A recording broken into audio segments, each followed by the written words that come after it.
இத்தனையாயிரம் உலகம் ஃபுல்லா பூஜிக்கிற அந்த ஐயப்பனை, அந்த விரதத்தை வந்து நீங்க சர்வசாதாரணமா கொச்சைப்படுத்த மாரி பேசுறீங்களே! அது எப்படி உங்களுக்கு யார் அந்த அதிகாரம் குடுத்தது? யார் உங்களுக்கு வந்து அந்த பயமில்லாத ஒரு ஒரு பேச்சுவார்த்தைக்கு நீயும் ஒரு பொண்ணு தானம்மா? சொல்லு. நாளைக்கு உனக்கும் கல்யாணம் உனக்கே வந்து கல்யாணம் ஆனது கூட ஒரு ஒரு இந்துவ தான் நீ கல்யாணம் பண்ணிக்கிற. அப்படி இருக்கும் பொழுது நீ வந்து கிறிஸ்டினா கன்வெர்ட் ஆயிக்கிற.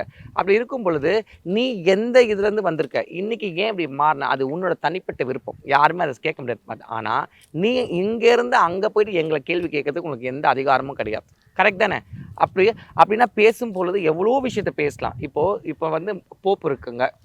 என்ன ரோம்ல போப் இருக்காரு. அங்க போயிட்டு நம்ம சொல்ல முடியுமா? நீங்க ஏன் வந்து ஜென்ஸ் தான் வந்து போப்பா வந்து ஆள முடியும். கிறிஸ்டியன்ஸ் வந்து இவ்வளோ 1000 இந்துக்கள் வந்து இவ்வளோ 1000 இந்துக்கள் வந்து கன்வெர்ட் ஆயிருக்காங்களே கிறிஸ்டியானிட்டியா.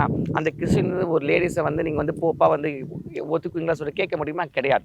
அதாவது ஒருவனுக்கும் ஒரு கட்டுப்பாடு தன்மை இருக்குது. அந்த தன்மையில நம்ம போகும்பொழுது தான் நம்மளுக்கு அந்த ஆன்மீகம் முழுசாக கிடைக்கும். அதை விட்டுட்டு உன்னோட மனநிலை வந்து இங்க இருந்தெல்லாம் அப்படிதான் இருந்திருக்கு. இப்ப அங்க போய் அதே மாதிரி தான் இருக்குது. இது மிக தவறு. இப்போ நீங்க வந்து பெரியார் பேத்தி சொல்றீங்க.